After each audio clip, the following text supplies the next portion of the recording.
Pessoal da primeira série do ensino médio, estudantes, professoras, professores, é sempre uma satisfação poder estar com vocês. Toda quinta-feira é dia de filosofia no Centro de Mídias de São Paulo e hoje nós teremos uma aula que se intitula Ciência e Senso Comum, parte 2. Por quê? A parte 1 dessa aula foi ministrada na semana passada pelo nosso querido Tiago.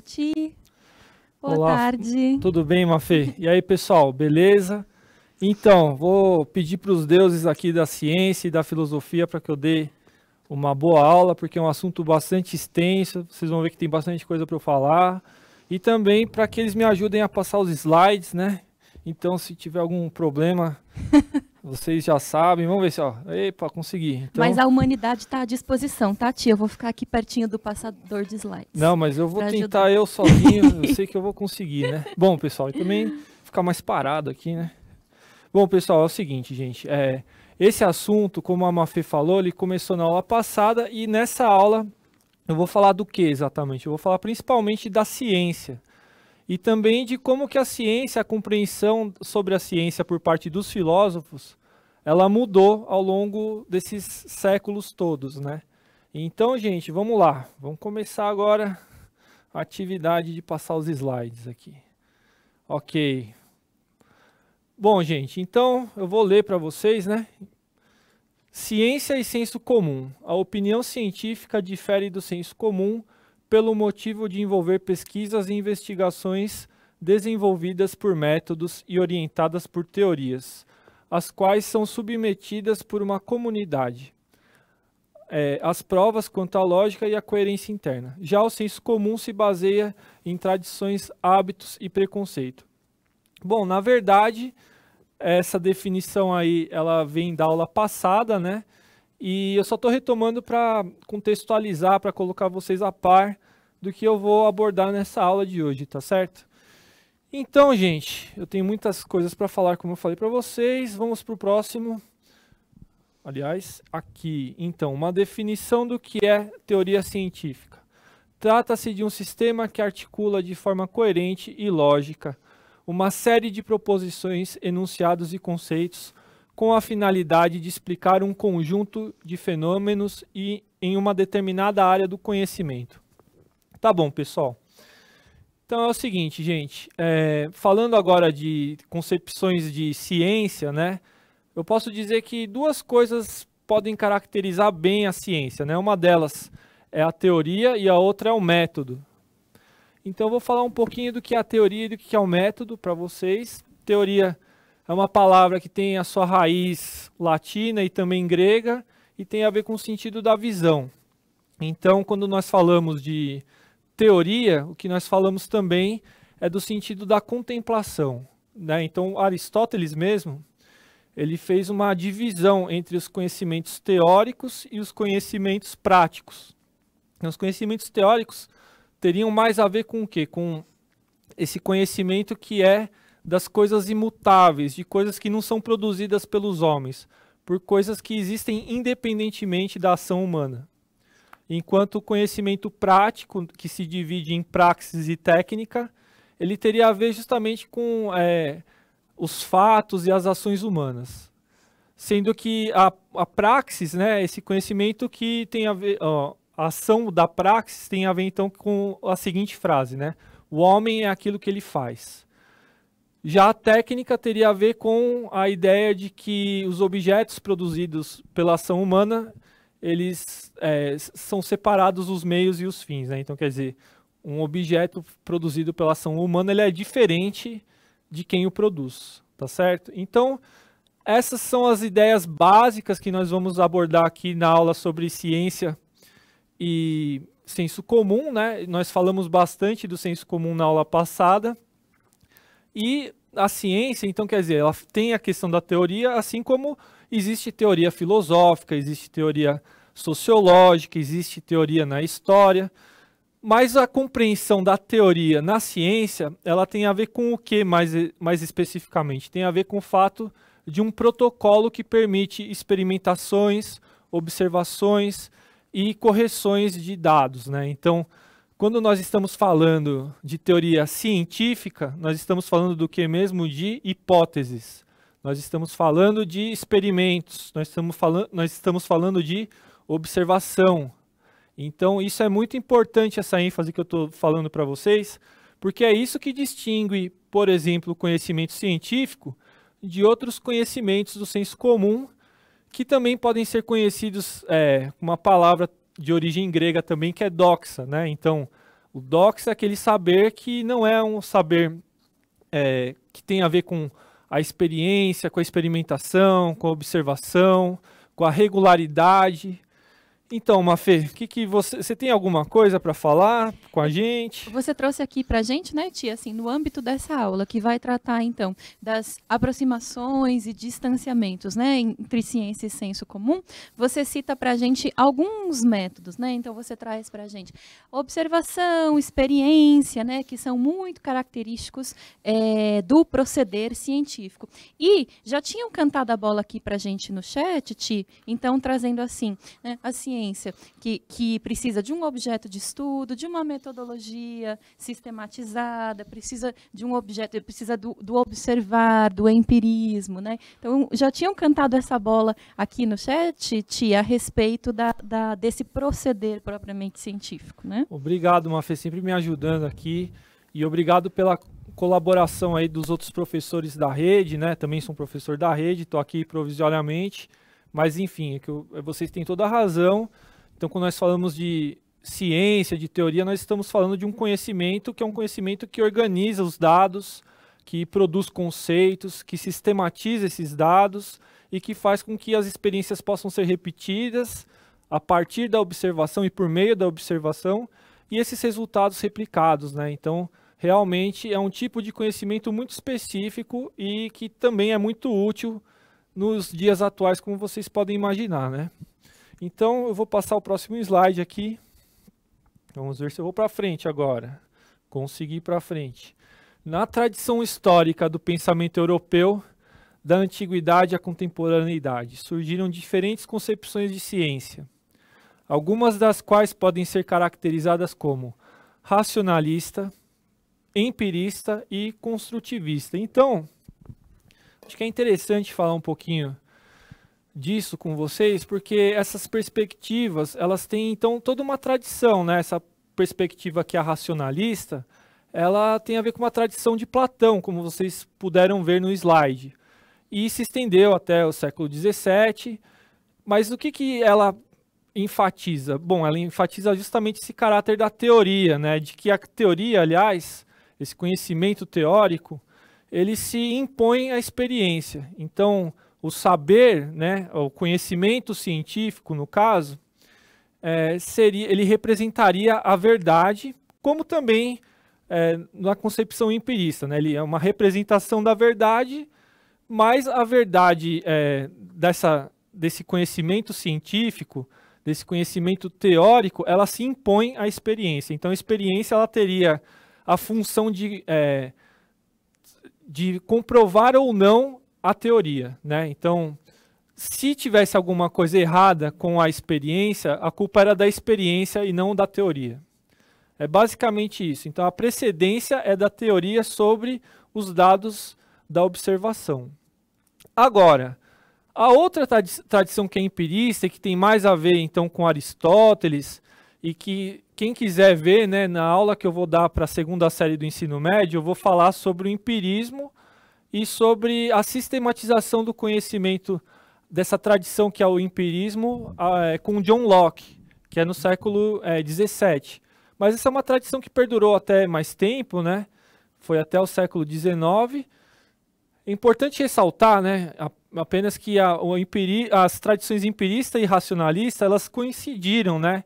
Elas não viveram uma depois da outra, elas coexistiram no mesmo espaço-tempo, elas são apenas modos de pensar a ciência, né?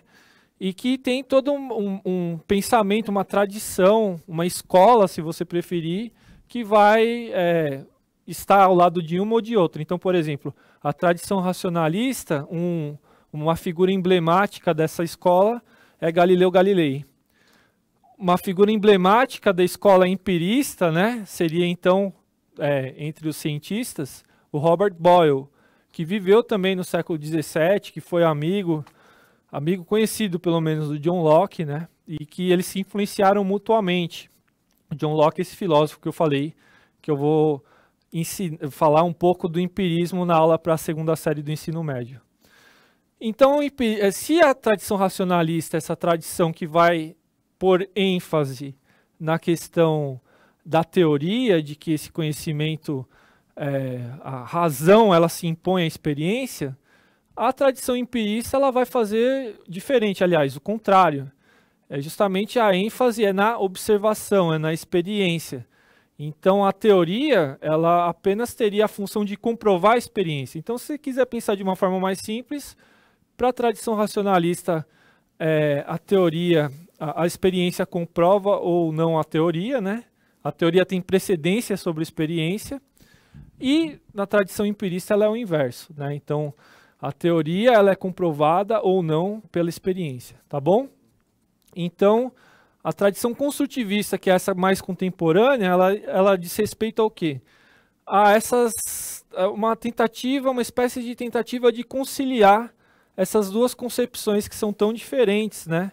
Então, ela converge, por exemplo, essa preocupação do conhecimento teórico com a preocupação também do conhecimento empírico, da necessidade da observação, mas o que ela difere dessas outras duas escolas é o fato de que o conhecimento científico, a verdade, ela não mais seria por meio da representação. Não sei se vocês se lembram, né? Eu falei há pouco que a escola racionalista empirista consideravam a representação da ciência como se fosse a verdade, como se fosse ela mesma uma cópia fidedigna da realidade tal como ela é. Mas para essa concepção construtivista, não. Ela é só um modelo de pensar a realidade. Não é a realidade em si, mas uma forma de se pensar a realidade.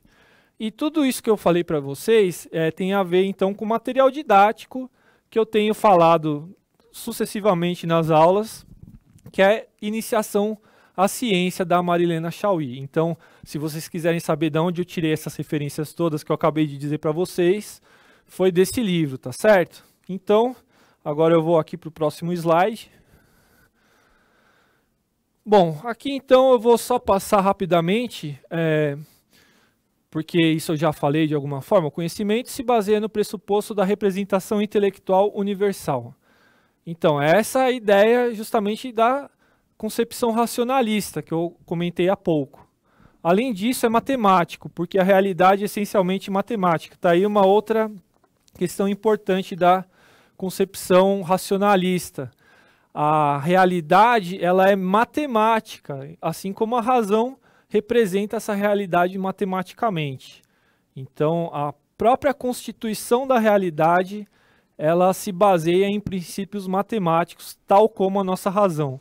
É como se uma coisa, a razão, coincidisse com a realidade em termos da sua estrutura matemática. Tá certo? O Ti diz que se você chegar para um racionalista e perguntar assim, o que é um elefante? Né? Ele vai achar um banquinho confortável, vai sentar e ficar ali, né? Deduzindo, né? Pensando que elementos eu tenho para pensar um elefante, como posso deduzir a fórmula do elefante a partir da minha racionalidade. Ele vai escrever todo um tratado sobre o elefante, a lógica do elefante, né? Agora, se você perguntar para um empirista o que é um elefante, o que ele vai fazer? Pegar um avião, vai ali para uma savana, tirar fotos do elefante e publicar um livro de fotografias. Obrigado por esse exemplo, ilustra bem justamente essas concepções. É bem anedótico, caricatural, mas só para a gente fazer um pouquinho, né? Mas é ótimo, né? Esse tipo de metáfora, né? Esse tipo de alusão, porque isso nos permite ter ser mais palpável tudo isso que eu estou falando, que pode ser uma coisa meio abstrata, né, para vocês, e o que a Mafê fez foi muito legal, realmente. Eu vou passar o slide aqui, ó. A interpretação dos dados da realidade se baseia na observação e em experimentos, mas a ciência não apenas interpreta, ela produz conceitos. Essa é a tradição empirista, hipotético-indutiva. Tá, então cabe falar mais então duas coisas, pelo menos, a respeito dessas tradições, que são as seguintes, né? Então, a tradição racionalista, ela é mais contemplativa, que é algo que eu já falei antes. Então, a realidade, a representação racionalista da realidade, ela como que é mais passiva, né? Agora, a tradição empirista, ela produz conceitos. O que isso significa? Significa que a ciência agora é pensada em termos de que, bom, o sujeito da ação, né, o ser humano, ele produz transformações na realidade em que ele vive. Ele é capaz de transformar a natureza. Então é uma ideia que tem a ver, né, com uma oposição clássica, cultura, natureza, ciência, natureza, como se o ser humano tivesse poder de transformar o mundo à sua imagem e semelhança, né, uma coisa meio divina, assim, mas a tradição empirista ela vai enfatizar justamente a possibilidade do sujeito criar o quê? Conceitos. Isso de acordo com o livro que nós temos utilizado. Mas tem um outro filósofo, esse é contemporâneo, ele se chama Gilles Deleuze, e ele diz outra coisa, ele diz que a ciência ela não produz conceitos, quem produz conceitos é a filosofia. O que a ciência produz são funções, ou seja, ela produz realidades funcionais, né? Então, necessidades, por exemplo. Todos esses objetos que a ciência produz têm a ver com essa questão que tem a ver com a utilidade, né? E o conceito seria algo mais da ordem da filosofia. Mas isso é um breve comentário, não é para vocês se preocuparem tanto com isso. Mas, de qualquer forma, o que eu quero dizer é a tradição empirista ela tem essa noção de que a ciência ela produz realidades que transformam a própria realidade em que a gente vive, ou seja, fatos, ações humanas têm o poder de intervir na natureza. Tá joia? Espero ter explicado aí. E vamos ver então o próximo slide. Ok, essa tradição construtivista que eu já comentei com vocês. Eu vou passar de novo o próximo slide porque eu quero chegar num ponto aí rapidamente que eu acho que é o auge da aula, tá certo? Pergunta: você acredita que a ciência ou alguma outra forma de conhecimento possui o caráter da neutralidade? Isto é, a capacidade de conhecer a verdade de forma imparcial, incondicional e desinteressada? Um minutinho para vocês responderem e a gente volta com a Mafê, tá bom? Valeu!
Vamos lá, então, pessoal. Eu queria só relembrar, pedir a gentileza de que os professores tragam para a gente aqui no chat as respostas trazidas pelos seus estudantes, para que a gente possa ler o nome do estudante que contribuiu com a gente, né? E dar o prestígio aí à contribuição de cada um. Mas, Ti, para a sua pergunta, será que a ciência ou alguma outra forma de conhecimento possui neutralidade, né? E aí, olha, absolutamente aqui no chat as respostas estão dizendo que não. A Raíssa, que é a aluna do professor David, disse que ela crê que não. A mesma coisa disse a Thalita, aluna da professora Kátia, creio que não. O professor Marco Antônio, ele ainda foi um pouquinho além e disse o seguinte: não, porque tudo é ideológico. Então, tudo carrega em si uma certa carga, um viés, né? Digamos assim, que não é a neutralidade necessariamente, né? Então, Mafê, obrigado. Olha, eu vou comentar essas respostas nesse pouco tempo que nos resta, mas eu acho que eu vou falar a resposta não diretamente, né? eu vou comentar, por exemplo, sobre a filosofia da ciência, que é uma área de estudo da filosofia, né? E falar, por exemplo, né, da episteme, dessas ideias da epistemologia, do paradigma, são todas ideias que mostram que a ciência, por exemplo, ela não se desenvolve de uma forma linear e contínua, e sim por rupturas, por descontinuidades. Então essa percepção de que a ciência ela fala a realidade em si mesma, ela é desmentida pela própria história. E por quê? Porque a história demonstra que a gente vive realidades completamente diferentes de acordo com a episteme, de acordo com o paradigma, de acordo com a matriz disciplinar em que nós vivemos. Então, essas palavras que eu falei, episteme, matriz disciplinar, paradigma, elas são como que sinônimos, mas eu vou contextualizar isso, tá? Então, o que eu queria falar era isso, e uma outra coisa é, a filosofia da ciência ela também tem certos sinônimos, né? Então, por exemplo, um sinônimo de filosofia da ciência, mas que tem uma outra ênfase, é epistemologia, uma palavra que às vezes os alunos, os estudantes ouvem no curso de filosofia, eles não conseguem identificar. Tem a ver com filosofia da ciência, tem a ver com a teoria do conhecimento. Então, quando nós falamos de epistemologia, nós falamos do que exatamente? Nós falamos da base do conhecimento possível. Então, em cada época, em cada contexto histórico, existem grades conceituais que nos permitem pensar de um tal modo. Então, isso que eu acabo de falar é a ideia de episteme para Foucault. Mas não é só isso, né? Então, Foucault ele diz que essas grades conceituais, que são as epistemes, são a priori históricos. Outra expressão super complicada, né? Mas não é tão complicado assim, né? Quando a gente pensa num conhecimento a priori, a gente pensa num conhecimento que ele é anterior à experiência. Nós não estávamos falando de concepções racionalista e empirista. Então, o a priori tem a ver com antes da experiência. E, então, muitos filósofos acreditam que as ideias são formadas antes da experiência. O que diz o Foucault? Ele concorda com essa ideia, mas ele diz que isso não tem a ver com coisas inatas, né? Com numa natureza humana, com dons humanos de conhecer as coisas. É que o contexto histórico em que nós nascemos, ele já traz toda uma estrutura de significados.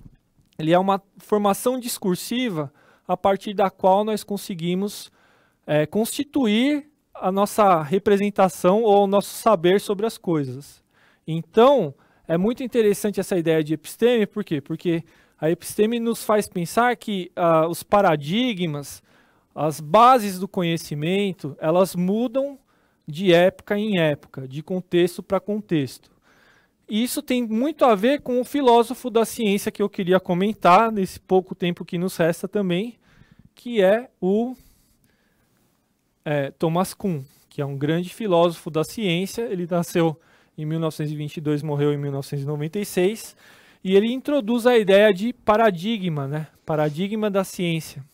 Ele introduz a ideia de que ocorrem revoluções científicas, que os paradigmas eles são descontínuos. Então, por exemplo, ele fala a respeito da ciência antes do Max Planck, que é o pioneiro, o pai da física quântica, né? O antes e o depois. Ele disse que o Max Planck, depois das suas descobertas, a ciência não permaneceu mais a mesma. Ela mudou, todos os significados que eram constituídos até então, eles tiveram que ser destroçados, eles tiveram que ser substituídos por outros conceitos, por outras relações entre dados e conceitos. Ele teve que mudar completamente. É como se o mundo inteiro tivesse desabado, mas não porque o mundo desabou, e sim porque o nosso pensamento em relação à realidade foi totalmente transformado.